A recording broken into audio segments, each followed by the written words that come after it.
만약에 여러분들께서 이 세상을 떠나게 된다라면 여러분들 남은 사람들에게 어떤 유언의 말씀을 남기시겠습니까? 그동안에 잘 알려지지 않았던 숨겨진 어떤 부동산에 대한 이야기, 혹은 여러분이 가지고 있었던 유가증권이나 남은 통장 잔고에 대한 그런 이야기들을 가족들에게 남기시겠습니까?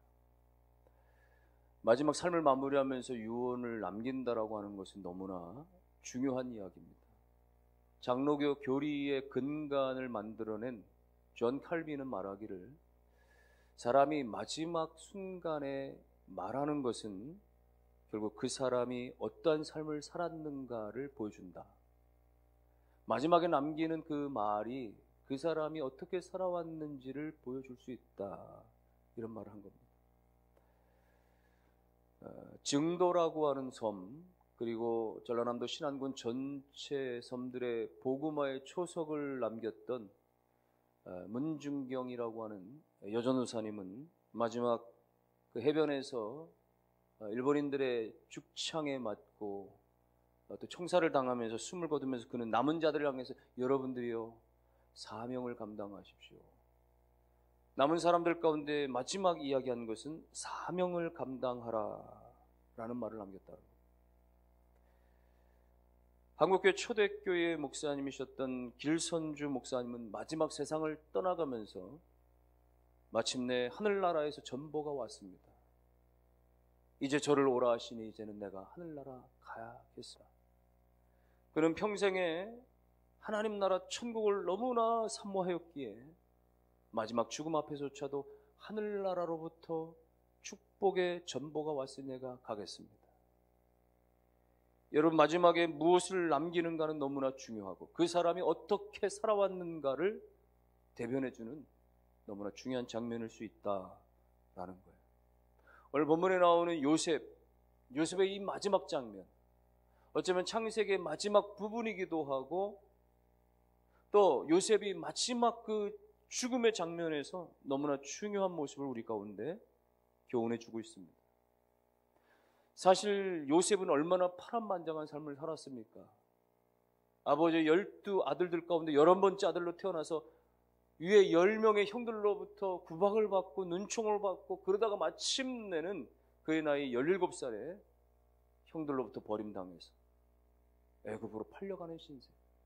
말도 통하지 않고 언어가 되지 않고 한 번도 가보지 못한 그 애굽 땅의 종으로 끌려가서 11년 동안을 종살이 하다가, 그것도 모자라서 억울하게 누명을 쓰고 그리고 감옥에 들어가 2년간을 옥살하게 되어지죠. 하나님의 시간들이었습니다. 하나님께서 마침내 옥중에 있었던 요셉을 끌어올리셔서 애굽의 총리를 삼으실 때 그가 끌려간 지 13년 만에 그의 나이 30세에 그는 애굽의 총리가 됩니다. 애굽을 살리고 온 세상의 그 기근의 문제를 해결하는 때에 이스라엘에 있었던 아버지 야곱, 형들, 그 사랑했던 막내 베냐민까지 다 애굽에 내려와서 만나게 되죠. 총리의 권좌에 있었기 때문에 지난날 자기의 기구했던 그 고통을 안겨줬던 그 형들에 대해서 복수할 수도 있었겠지만 요셉은 그러지 않아요. 오히려 그 형제들을 다 책임져 주고, 고센이라고 하는 기름진 땅에 그들을 그렇게 살게 해줄 뿐만 아니라 아버지가 돌아가신 다음에도 형들이 부들부들 떨 때에도 요셉은 그 형들을 다 보살펴주고 책임져 줍니다. 어쩌면 요셉의 이 인생은 한편의 드라마도 같아요. 정말 꿈 하나를 가지고 한평생 그렇게 살아온 수많은 역경을 이겨낸 성공적인 그 꿈의 드라마처럼 보일 수도 있습니다. 원수를 끝까지 사랑한 그 용서한 인간 승리의 모습이라도 얘기할 수 있습니다. 그랬던 요셉이 그도 나이가 되어져서 110세의 나이에 그만 하나님께 부름을 받게 됩니다. 세상을 떠나가는 거예요. 마지막 세상을 떠나가는 그 마지막 중요한 장면에 선 겁니다. 그 장면을 가리켜서 히브리서 기자는 그렇게 표현했습니다. 히브리서 11장 22절에 보면은 요셉의 마지막 죽음에 대해서 믿음으로 요셉은 임종시에 이스라엘 자손들이 떠날 것을 말하고 또 자기 뼈를 위하여 명했다. 여기 요셉의 죽음에 대해서 임종이라고 하는 단어를 씁니다. 성경에 수많은 어떤 죽음에 관한 이야기를 할 때 다 죽었다, 죽음이라고 하는 표현을 쓰는데 요셉의 죽음에 대해서 임종이라고 하는 단어를 쓰는 것은 일반적인 죽음과는 조금 다른 헬라어를 쓰고 있어요. 그것은 마무리했다라는 것. 그것은 끝을 지었다라고 하는 이야기입니다. 결산했다라고 하는 의미를 담고 있는 거예요. 요셉이 마지막 인생을 그야말로 결산을 했다. 마무리를 잘 했다. 그거예요. 여러분, 사람들 가운데는 시작은 화려하지만, 시작은 멋지지만, 그러나 끝까지 가지 못하는 경우 얼마나 많은지 몰라요. 용두 3일처럼, 작심 3일처럼 계획은 화려한지 모르는데, 그런데 중간에 가다가 포기해 버리기가 일쑤고 목표와는 다른 결과를 낳을 때가 얼마나 많은지 모릅니다. 그런데 오늘 요셉의 삶을 보면 그의 시작도 하나님과 함께 했을 뿐만 아니라 마지막 그의 삶의 마무리, 인생의 끝장면, 그 결산의 모습에서도 하나님 앞에서 결연하게 그 꿈으로 마감하고 있는 것을 보게 됩니다. 어떻게 요셉이 그렇게 잘 마무리를 했는지요? 오늘 본문 24절을 보시면 창세기 50장 24절에 요셉이 그의 형제들에게 이르되 나는 죽을 것이나 하나님이 당신들을 돌보시고 당신들이 이 땅에서 인도하여 내사 아브라함과 이삭과 야곱에게 맹세하신 땅에 이르게 하시리라. 요셉은 마지막 순간에도 어떤 인생에 대한 어떤 의심이나 망설임이나 두려움이나 이런 것들이 아니라 요셉은 마지막 순간에도 남은 자들에 대한 하나님께서 지키시고 돌보아 주실 것에 대한 100%의 확신을 지금 표현하고 있는 거예요. 그래도 그럴 만한 것은 요셉은 아버지, 할아버지, 그 증조 할아버지 때로부터 들어왔던 하나님의 약속의 말씀을 붙들고 있었습니다. 창세기 15장에 이미 하나님께서 아브라함에게 주셨던 말씀, 창세기 15장 13절 이하에 주니까 여호와께서 말이죠. 창세기 15장 13절에 여호와께서 아브라함에게 이르시되 너는 반드시 알라 내 자손이 이방에서 객이되고 그들을 섬기겠고 그들은 400년 동안 내 자손을 괴롭히리니 그들이 섬기는 나라를 내가 징벌할지며 그 후에 내 자손이 큰 재물을 이끌고 나오리라. 너는 장수하다 평안히 조상이 돌아가 장세될 것이요 내 자손은 4대 만에 이 땅에 돌아오리라. 아브라함에게 하나님이 주셨던 약속의 말씀인 거예요. 너는 평안히 그렇게 죽게 될 것이지만 그러나 내 후손 가운데는 이방의 객이 될 것이고 거기서 400년 동안 종살을 하게 될 것이고 하나님의 역사로 말미암아 큰 재물을 가지고 저들은 다 내가 약속한 땅에 돌아오게 하겠다. 이것이 증조 할아버지 아브라함 때 주셨던 말씀, 그의 조부 야곱의 그리고 자기 아버지 조부 이삭과 아버지 야곱에 이르는 그 증조 할아버지로부터 할아버지와 아버지로 계속 믿어져 내려왔던 이 약속의 말씀을 오늘 요셉이 비록 현장은 애굽이지만 그러나 하나님께서 그때 주셨던 그 말씀, 애굽에서 종으로 살지만 400년 동안 그렇게 살 것이지만 하나님 반드시 그들을 이끌어내시겠다라는 그 약속을 붙들었던 거예요. 그래서 오늘 25절에도 그렇게 말합니다. 창세기 50장 25절에 요셉이 또 이스라엘에게 자손에게 맹세하여 이르기를 하나님이 반드시 당신들을 돌보시리. 당신들은 여기서 내 해골을 메고 올라가겠다 하였더라. 여기 반드시라고 하는 단어, 내 해골이라고 하는 단어를 유념해야 됩니다. 반드시라고 하는 거예요. 하나님이 약속하셨기 때문에 어떠한 경우가 있다고 할지라도 어떠한 상황이 벌어진다고 할지라도 마침내 하나님은 우리 백성들을 이 애굽에서 건져내실 것이고 마침내 하나님은 가나안 땅으로 우리를 그렇게 인도해 가실 것이다라고 하는 반드시라고 하는 요셉의 이 고백에는 확신이 있습니다.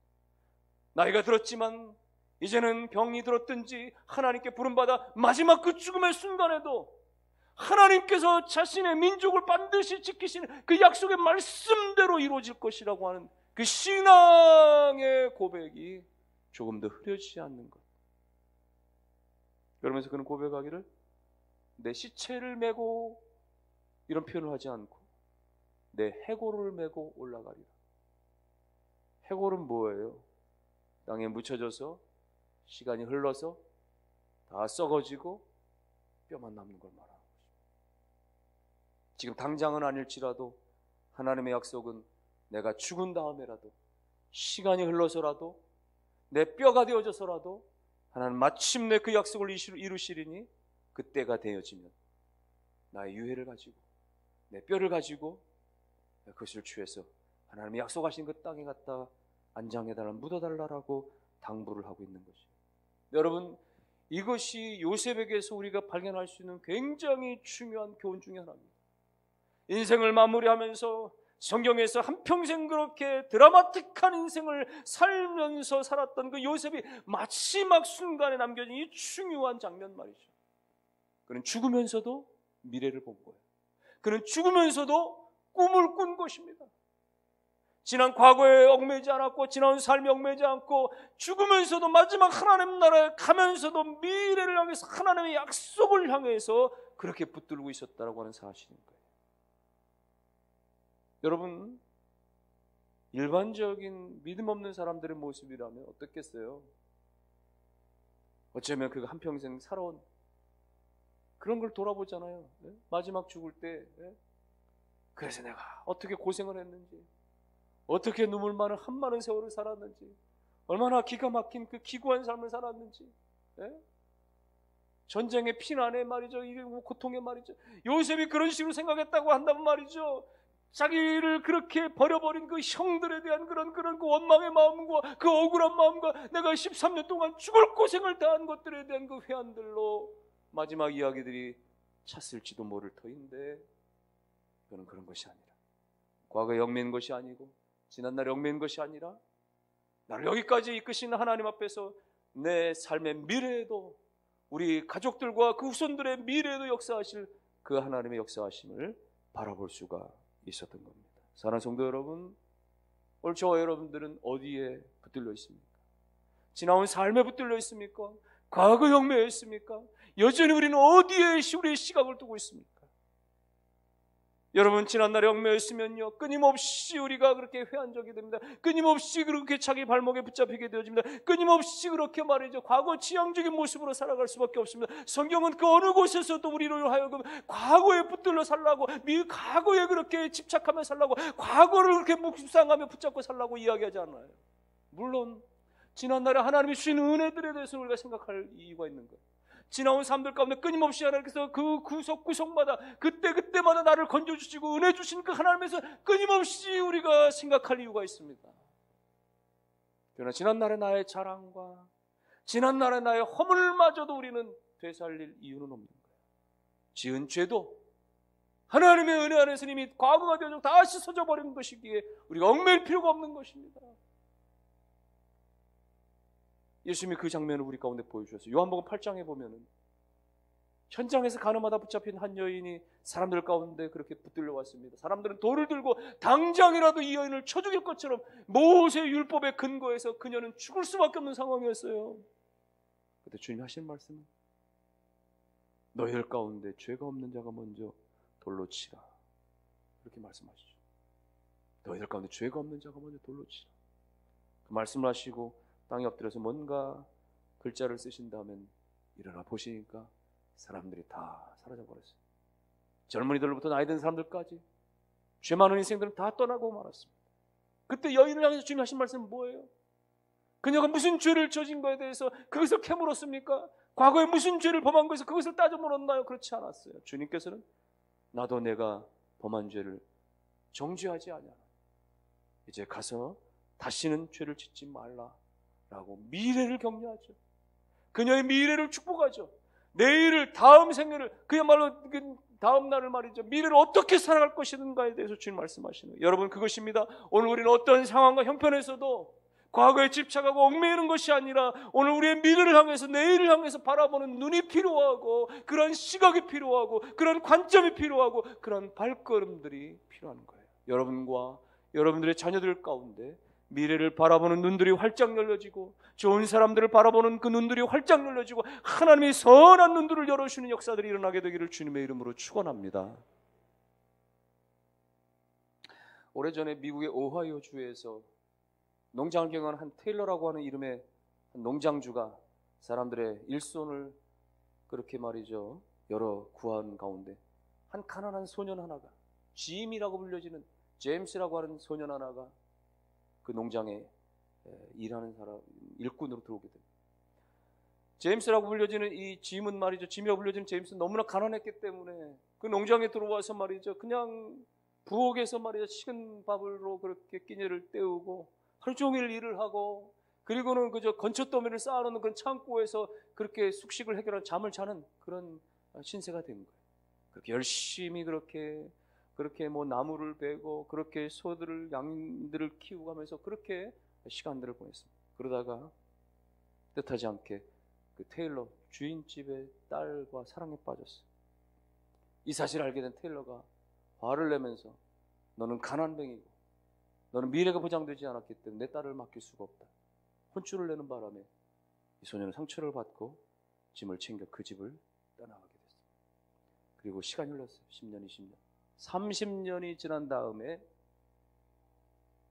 그 나이가 많은 테일러가 이제는 그 농장을 다시 개보수하고 하는 가운데 그 건축더미 창고를 완전히 부수고 새롭게 짓는 작업을 하는데, 과거 30년 전에 그 소년이 묵었던 그 자리에 그 소년이 있을 당시에 거기에 자신의 이름을 새겨놓은 글자를 발견했어요. 거기는 제임스 A. 가필드라고 하는 이름이 선명하게 써 있어요. 제임스 가필드는 바로 그 당시에 미국의 대통령이었던 거예요. 테일러는 어쩌면 30여 년 전에 미래를 바라볼 수 있는, 사람을 볼 수 있는, 미래를 볼 수 있는 눈이 열려졌었다라면 어쩌면 그는 장차 후에 미국 대통령을 사위로 둔 사람이 될 수도 있었을지 모르죠. 하지만 그에게는 미래를 볼 수 있는 눈이 없었던 것입니다. 여러분, 오늘 우리가 현실에 붙잡혀 있는 것이 아니라, 오늘 우리의 지금에 가지고 있는 것에 붙들리는 것이 아니라, 지금의 환경에 우리가 붙들려 있는 것이 아니라 내일을 바라볼 수 있고 미래를 바라볼 수 있는 하나님이 주시는 선한 눈들이 열려지실 수 있기를 주님의 이름으로 축원합니다. 사람들이 살아가면서 멀리 본다라고 하는 것은 얼마나 중요한지 몰라요. 물론 자세히 보는 것도 중요합니다. 그러나 너무나 현미경적인 시간으로 지금 당장의 코앞의 것만을 바라보면서 그것만을 너무 확대해서 바라보다 보면 우리 현실의 문제에 붙잡히게 되어지고, 그래서 절망하게 되어지고, 그래서 좌절하게 되어지고, 그래서 포기하게 되어지는 경우도 너무나 많을 수 있어요. 그러나 우리가 그야말로 만원경적인 시각으로 멀리 바라보는, 미래를 바라보는, 내일을 바라보는, 지금은 그렇지 못하지만, 지금은 가지 못했지만, 지금은 여유롭지 못하지만, 그러나 하나님의 일하시고 주실 허락하실 미래를 바라보는 그런 눈을 가지고 있을 때 지금의 고난과 역경에서도 불구하고 우리가 당당하게 일어나갈 수 있으며, 지금의 여러 가지 막히고 어려움 가운데서 우리가 믿음을 가지고 선포하며 나갈 수 있으며, 마침내 하나님과 동행하며 믿음으로 성취하는 그날이 있을 줄로 믿고, 여러분 멀리 바라보고 내일을 바라보는 아름다운 그런 영적인 눈들이 다 열려줄 수 있기를 주님의 이름으로 축원합니다. 오늘 우리는 요셉을 통해서 교훈받는 것이 바로 이것입니다. 그 마지막 인생을 마무리하면서 과거를 회한하면서 과거에 집착해서 빠져 있었던 것이 아니라, 그는 마지막 죽는 순간에도 불구하고 하나님이 역사하실, 하나님 우리 가정과 이 후손들 가운데 나타내실 그 놀라운 미래를 바라보는 것. 그래서 그는 마지막에 남긴 것이, 여러분들 가운데 반드시 하나님께서 돌보실 것입니다. 여러분들은 나중에라도 내 유해를 가지고 내 해골을 가지고 메고 그 땅으로 올라가십시오 라고 말할 수가 있었던 거예요. 요셉이 이런 시각으로 미래를 바라보는 그 기대감과 믿음이 있었기 때문에요,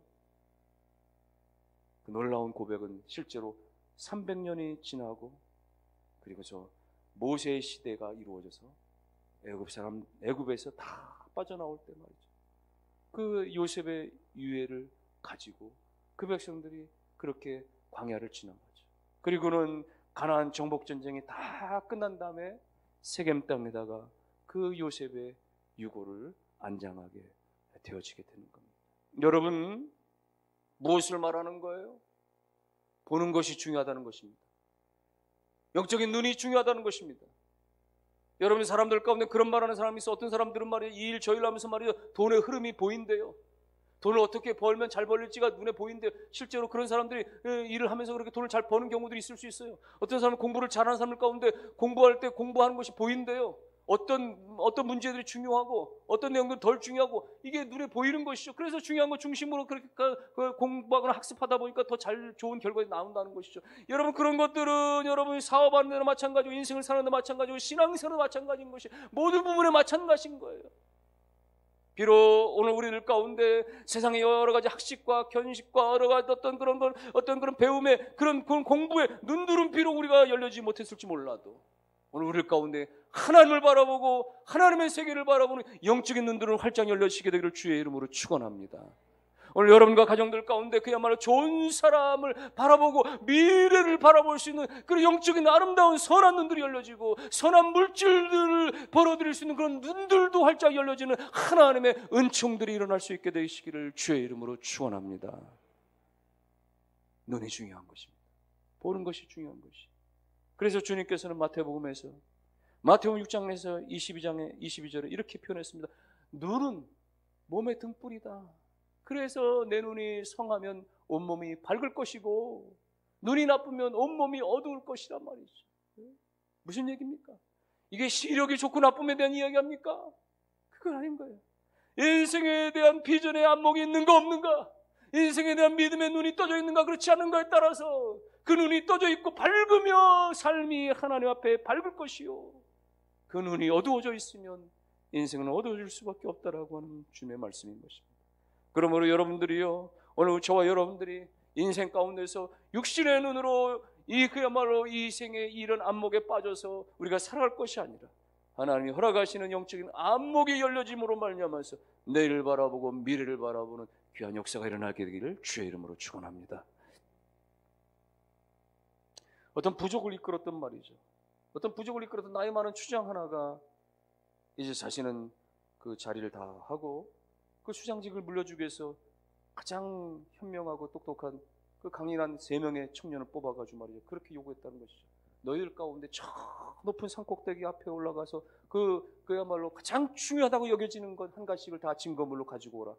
최고의 것을 가지고 온 자에게 내 추장직을 물려주겠다. 그들이 허겁지겁 달려가서 하루 종일 달려가서 산꼭대기까지 올라가서 말이죠. 귀한 것들이라고 하는 것 한 가지씩을 다 가지고 해가 질 쯤에 헐레벌떡 달려와서 마을 옥에 들어와 많은 사람들하고 모였고 추장 앞에 달려와서 내놓습니다. 첫 번째 달려온 청년이, 주장님, 저는 저 산꼭대기에 올라갔더니 그야말로 눈 덮인 만년설 속에 그 고스란히 살아나 있는 그런 고산지대 식물 하나를 내가 발견하고 이걸 내가 정성껏 손수건에 싸가지고 왔습니다. 그거 정말 귀한 것이구나. 두 번째 청년은 달려와서 제 산꼭대기에 올라가 봤더니 거기에 빛나는 금방석 하나가 있어서 이 금방석 하나를 주워서 내가 가지고 왔나이다. 그것도 귀한 것이다. 세 번째 청년은 빈손으로 왔다는 것이에요. 너는 왜 빈손이냐? 물어봤더니 저는 올라가서 가져온 것은 없습니다만은 보고 온 것이 있습니다. 산꼭대기에 올라가서 그 산 너머를 바라보니까 굽이쳐 흐르는 강물들이 보여지고 그 강물 건너편에는 그야말로 엄청난 평화가 열려지는데 우리가 저 산만 넘어가면 이 땅에서 힘들고 살아왔던 그 모든 것들을 접고 그야말로 광활한 대지 가운데 우리의 부족은 커다란 번성을 누릴 수가 있다고 봅니다. 주장은 얼굴에 웃음이 완면해서 말이죠. 그 비전을 가지고 온, 그 꿈을 가지고 온 세 번째 청년을 향해서 주장직을 물려주었다라고 하는 그런 이야기입니다. 사랑하는 성도 여러분들이요, 우리가 낮아진 골짜기에서 위를 바라보는 것과 위에 올라가서 아래를 바라보는 것은 크게 차이가 날 수 있는 것입니다. 우리가 낮아진 그런 현장에서 그야말로 삶의 어떤 문제 속에 빠져서 이 문제 저 문제 가운데 휩싸여서 바라볼 때와 그 문제를 뒤로 좀 물러나서 멀리 좀 놓고 바라보는 것과는 너무나 큰 차이가 일어날 수 있는 것이죠. 그러므로 오늘 우리들 가운데 근시안적인 그러한 육신의 눈들이 아니라 하나님께서 주시는 영적인 그런 원시적인 멀리 바라보는 내일을 바라보는 하나님의 그 축복의 눈들을 오늘 우리 모두가 다 가짐으로 말미암아 그야말로 오늘 과거에 얽매이지 않냐고, 오늘에 얽매이지 않냐고, 오늘 우리가 내일을 바라볼 수 있으며 미래를 바라볼 수 있으며 하나님의 그 약속하심을 굳게 붙들고 나아가는 우리 모두가 될 수 있기를 주님의 이름으로 축원합니다. 오늘 요셉과 같이 우리 모두가 다 그야말로 인생의 모든 역경과 그 삶들 가운데서도 우리가 뒤로 하고 우리가 전진하며 앞으로 바라보며 미래를 꿈꾸며 하나님의 약속을 굳건히 붙들고 그렇게 우리 가정 가운데, 우리의 삶 가운데, 우리의 교회 가운데, 우리의 인생 가운데 그렇게 일하여 가실, 역사해 가실 하나님의 손길을 바라보는 영적인 그런 멀리 바라보는 믿음의 눈들로 살아가실 수 있는, 그래서 하나님의 그와 같은 놀라운 은혜 가운데 성취의 역사가 다 일어나게 되시기를 주님의 이름으로 축원합니다.